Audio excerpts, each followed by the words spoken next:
You've probably seen those AI-generated deepfakes online, right?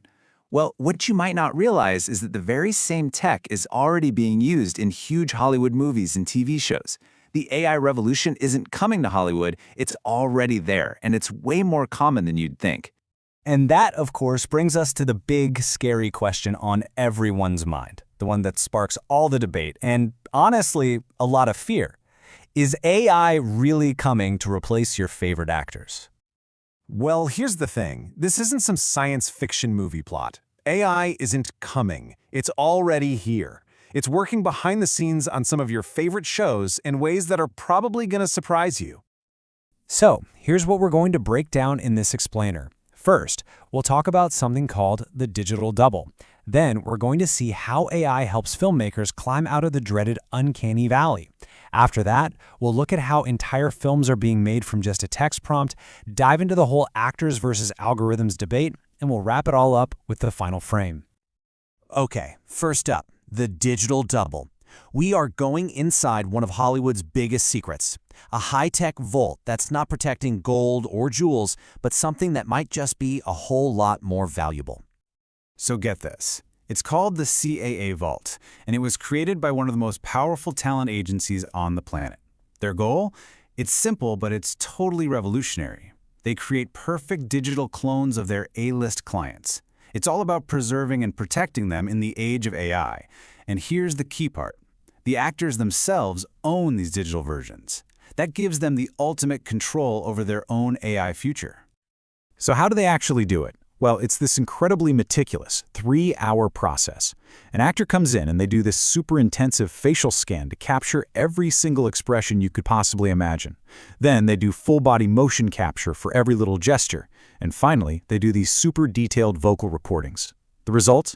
A complete digital blueprint of that performer. And this really gets to the heart of why they're doing this. The logic from CAA is brilliant, actually. They say if an actor's likeness is a formally owned asset, like money in a bank, it gives them a much stronger legal case to fight against things like unauthorized deepfakes. It basically turns their digital self into protected property. All right, so let's move on. Because AI isn't just about preserving actors, it's also being used to perfect what we see on screen.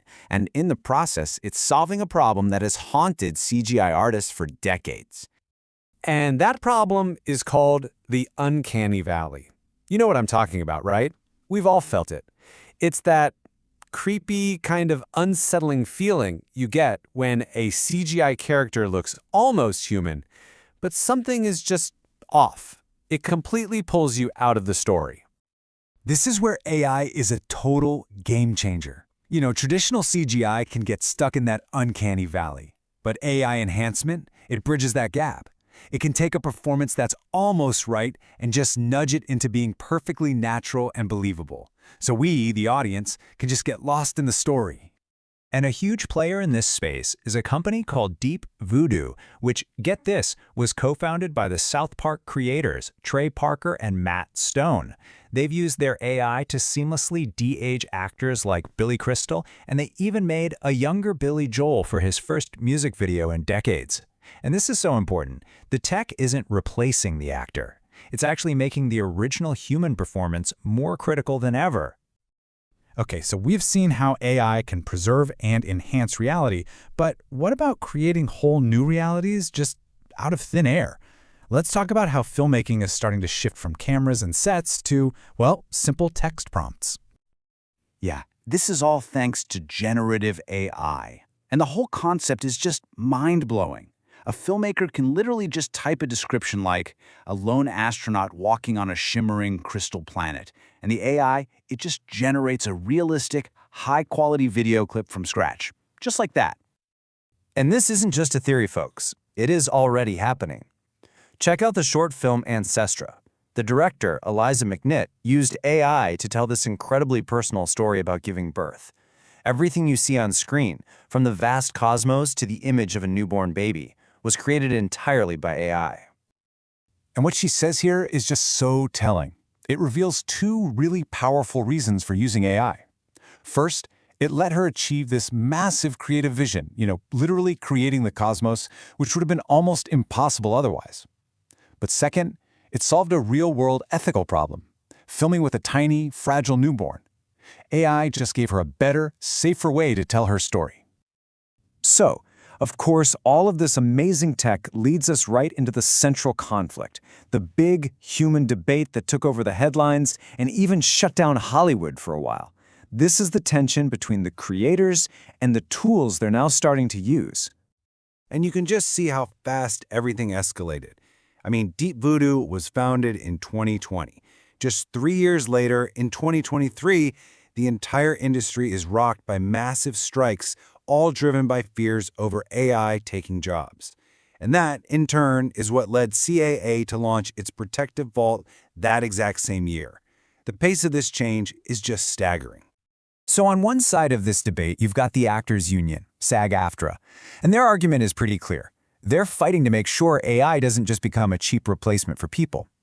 They believe that if the cost is the same, directors will always choose a real human because of that unique, special something they bring to a role. You know, something an algorithm just can't replicate. But then you look at the other side, at the tech companies like Deep Voodoo. Their take is that AI isn't a job killer at all. It's a job creator. They say it makes it possible to tell stories that you just couldn't tell before. It's creating new roles like AI artist, jobs that literally didn't even exist 5 years ago. For them, it's about expanding what's possible, not replacing people. So, where does all this leave us? Well, that brings us to our final frame, a way to kind of pull these two sides together and really understand what's happening right now. Is this technology evil? Is it magic? Or is it maybe just something else? There's this quote from filmmaker Ben Moser that just hits the nail on the head. He says that for the people being disrupted, a new technology feels evil. For the people who own it, it feels like magic. But in the end, for everyone, it just becomes a tool. And when you think about it, that's a cycle that has happened over and over and over again throughout Hollywood's entire history. And that really leads to the big takeaway here for anyone who works in a creative field. Look, you don't have to use AI in your own work. That's optional. But what's not optional anymore is learning about it. You just can't afford to ignore this technology. Which leaves us with one last really fascinating question. If AI is just the next tool in the toolbox, like sound was, or color, or CGI, then the real story isn't about the tool itself. The real story is about what Hollywood's greatest storytellers are going to build with it. What new worlds will they create? What unbelievable stories will they finally be able to tell? Well, I guess only time will tell.